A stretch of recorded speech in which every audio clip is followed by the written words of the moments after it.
എല്ലാവർക്കും നമസ്കാരം. ഇന്നത്തെ നമ്മുടെ ഈ ചർച്ചയിൽ മതപരമായ സത്യം എങ്ങനെ കണ്ടെത്താം എന്നതിനെക്കുറിച്ചുള്ള ഒരു ദൈവശാസ്ത്രപരമായ വാദമാണ് നമ്മൾ പരിശോധിക്കാൻ പോകുന്നത്. ശരി, അപ്പൊ നമുക്ക് വിഷയത്തിലേക്ക് കടക്കാം. ആദ്യം തന്നെ ഈ ഒരു വാദം മുന്നോട്ട് വെക്കുന്ന പ്രശ്നം എത്രത്തോളം വലുതാണെന്ന് നമുക്കൊന്ന് നോക്കാം. ഒന്നാലോചിച്ച് നോക്കൂ, ലോകത്ത് 10,000-ത്തിലധികം മതങ്ങളുണ്ട്. അപ്പൊ അതിൽ നിന്ന് ഒരാൾക്ക് എങ്ങനെയാണ് ആ ഒരേ ഒരു ശരിയായ വഴി കണ്ടെത്താൻ കഴിയുക? ഇതൊരു വലിയ ചോദ്യം തന്നെയാണല്ലേ? ഈ വാദത്തിന്റെ തുടക്കം തന്നെ മതങ്ങളുടെ ഈ ഒരു വിശാലമായ, ചിലപ്പോ കുറച്ചൊക്കെ കൺഫ്യൂസിംഗ് ആയ ഒരു ലോകത്തെ കാണിച്ചുകൊണ്ടാണ്. നിങ്ങൾ നോക്കുകയാണെങ്കിൽ ലോകത്തിലെ 77% ആളുകളും പ്രധാനപ്പെട്ട 4 മതങ്ങളിലാണ് വിശ്വസിക്കുന്നത്. പക്ഷെ ബാക്കിയുള്ള ആയിരക്കണക്കിന് മതങ്ങളുണ്ടല്ലോ, അവയെല്ലാം കൂടി വെറും 7% ആളുകളിലേക്ക് എത്തുന്നുള്ളൂ. പിന്നെ ഒരു 16% ആളുകൾ ഒരു മതത്തിലും വിശ്വസിക്കാത്തവരുമാണ്. ഇനിയിപ്പോ ഇതിലും രസകരമായൊരു കാര്യം എന്താണെന്ന് വെച്ചാല്, ക്രിസ്തു മതത്തിനുള്ളിൽ തന്നെ എത്രമാത്രം വിഭാഗങ്ങളുണ്ട് എന്നതിനെക്കുറിച്ചുള്ള ഒരു കണക്കാണ് ഈ വാദം മുന്നോട്ട് വയ്ക്കുന്നത്. ഏകദേശം 45,000. ശരിക്കും ഞെട്ടിക്കുന്നൊരു സംഖ്യയാണത്. എന്നാൽ ഈ ഒരു വിഭജനം ക്രിസ്തുമതത്തിൽ മാത്രം ഒതുങ്ങുന്ന ഒന്നല്ല കേട്ടോ. മറ്റു പ്രധാന മതങ്ങളിലും ഇതുപോലെ ഒരുപാട് ഉൾപ്പിരിവുകളുണ്ടെന്ന് ഈ സ്രോതസ് ചൂണ്ടിക്കാണിക്കുന്നുണ്ട്. ഒരു പാരമ്പര്യമനുസരിച്ച് യഹൂദമതം 71 വിഭാഗങ്ങളായും ക്രിസ്തുമതം 72ആയും ഇസ്ലാം 73 വിഭാഗങ്ങളായും വിഭജിക്കപ്പെടുമെന്ന് വരെ പറയപ്പെടുന്നുണ്ട്. അതിലെ ഓരോ വിഭാഗവും പറയുന്നതെന്താണെന്നറിയോ? തങ്ങളാണ് ശരിയായ പാത, രക്ഷയിലേക്കുള്ള ഒരേയൊരു വഴി തങ്ങളുടേതാണെന്നാണ്. അപ്പോൾ ഇത്രയധികം വിഭാഗങ്ങളും അവകാശവാദങ്ങളും ഒക്കെയുള്ളപ്പോൾ സത്യം എങ്ങനെ കണ്ടെത്തും? ഈയൊരു വലിയ ആശയക്കുഴപ്പത്തിനിടയിൽ ഈ വാദം ഒരു വിരോധാഭാസം പോലെ തോന്നുന്ന ഒരു ചോദ്യം ചോദിക്കുകയാണ്. യഥാർത്ഥ പാത കണ്ടെത്താൻ ചിലപ്പോൾ വളരെ എളുപ്പമായിരുന്നെങ്കിലോ? ഇമാം അൽ സാദിഖിന്റെ ഒരു വാക്കുണ്ട്, അല്ലാഹുവിനെക്കൊണ്ട് സത്യം, ഞങ്ങളുടെ കാര്യം ഈ സൂര്യനേക്കാൾ വ്യക്തമാണ്. അത്രയ്ക്കും ലളിതമായിരുന്നെങ്കിലോ? ഇവിടെ ഈ വാദം വളരെ ശക്തമായ ഒരു ആശയം മുന്നോട്ട് വയ്ക്കുന്നുണ്ട്. ഒന്ന് ചിന്തിച്ചു നോക്കൂ, നീതിമാനായ ഒരു ദൈവം ഇങ്ങനെയൊരു അനിശ്ചിതത്വത്തിന്റെ കടലിൽ മുങ്ങിത്താഴുന്ന മനുഷ്യരെ രക്ഷിക്കാൻ വ്യക്തമായ ഒരു വഴി ഒരുക്കില്ലേ? എവിടെയാണ് ദൈവം നൽകിയ ആ രക്ഷയുടെ കയർ? അപ്പോ ഈ ചോദ്യത്തിനുള്ള ഉത്തരം തേടി ഈ വാദം നമ്മളെ കൊണ്ടുപോകുന്നത് വിശുദ്ധ ഗ്രന്ഥങ്ങളിലേക്കാണ്. പ്രത്യേകിച്ചും ഖുറാനിലെ ഒരു വാക്യത്തിലേക്ക്. ആ കയർ എന്താണെന്ന് കണ്ടെത്താനുള്ള ഒരു ശ്രമമാണ് ഇവിടെ. ആ വാക്യം എങ്ങനെയാണ്? നിങ്ങളെല്ലാവരും ഒരുമിച്ച് അല്ലാഹുവിന്റെ കയറിൽ മുറുകെ പിടിക്കുക, ഭിന്നിക്കരുത്.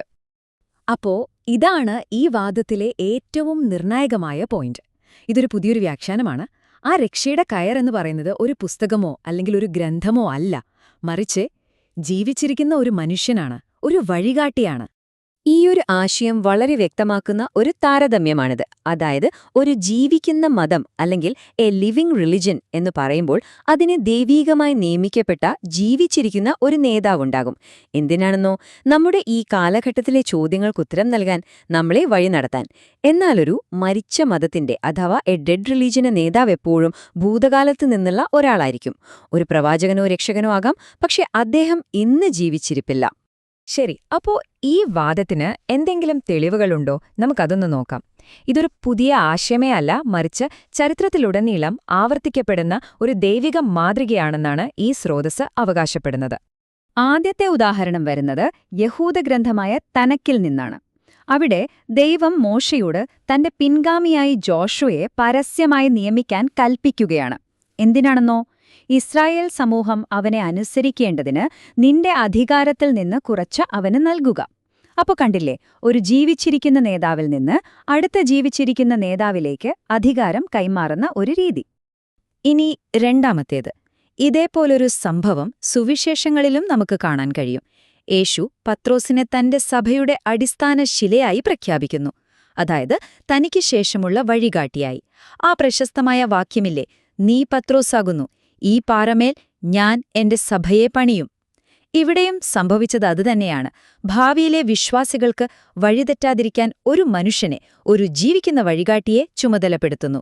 ഇനി മൂന്നാമത്തെ ഉദാഹരണം ഒരു ഇസ്ലാമിക പാരമ്പര്യത്തിൽ നിന്നാണ്. ഇവിടെ മുഹമ്മദ് നബി തന്റെ പിൻഗാമിയായ അലിയെ ചൂണ്ടിക്കാണിച്ചുകൊണ്ട് പറയുകയാണ്, ഇതാണ് അല്ലാഹുവിന്റെ കയർ എന്ന്. നോക്കൂ, നമ്മൾ ആദ്യം സംസാരിച്ച ആ രക്ഷയുടെ കയർ എന്ന ആശയം ഇവിടെ അക്ഷരാർത്ഥത്തിൽ ഒരു വ്യക്തിയുമായി ബന്ധിപ്പിക്കുകയാണ്. അതായത് രക്ഷയുടെ കയർ ഒരു പുസ്തകമല്ല, ഒരു വ്യക്തിയാണ് എന്ന വാദത്തിന് ഇത് വലിയൊരു ബലം നൽകുന്നുണ്ട്. അപ്പൊ പ്രവാചകന്മാരുടെ ഈ പിന്തുടർച്ചയുടെ മാതൃക ഓരോ കാലഘട്ടത്തിലെയും മനുഷ്യരെ ഒരു പ്രധാനപ്പെട്ട തിരഞ്ഞെടുപ്പിനു മുന്നിൽ കൊണ്ടുവന്ന് നിർത്തുന്നു എന്നാണ് ഈ വാദം പറയുന്നത്. ഈ തെരഞ്ഞെടുപ്പിനെ അടിസ്ഥാനപരമായി രണ്ടവസ്ഥകളായിട്ടാണ് ഈ വാദം കാണുന്നത്. ഒന്ന്, ദൈവം നിയമിച്ച പ്രതിനിധിയെ പിന്തുടരുന്ന അവസ്ഥ. അതിനെ ആദാമിന്റെ അവസ്ഥ എന്നും വിളിക്കാം. അവിടെ ദൈവത്തെ പരസ്യമായി ആരാധിക്കാൻ സാധിക്കുന്നു. രണ്ടാമത്തത്, മറ്റേതെങ്കിലും ഭരണാധികാരിയെ പിന്തുടരുന്ന അവസ്ഥയാണ്. അതിനെ ഇബ്ലീസിന്റെ അവസ്ഥ എന്നും പറയുന്നു. അവിടെ ദൈവത്തെ രഹസ്യമായി ആരാധിക്കേണ്ടി വരുന്നു. ഈയൊരു ആശയം കുറച്ചുകൂടി വ്യക്തമാക്കാൻ നമുക്കെല്ലാവർക്കും അറിയാവുന്ന സുവിശേഷത്തിലെ ഒരു ചരിത്ര സംഭവം ഒരു ഉദാഹരണമായി ഈ വാദം മുന്നോട്ട് വയ്ക്കുന്നുണ്ട്. ജെറുസലേമിലെ ജനങ്ങളുടെ മുന്നിൽ ഒരു തിരഞ്ഞെടുപ്പ് വരുന്നു. 2 വ്യക്തികൾ, ഒരൊറ്റ തിരഞ്ഞെടുപ്പ്.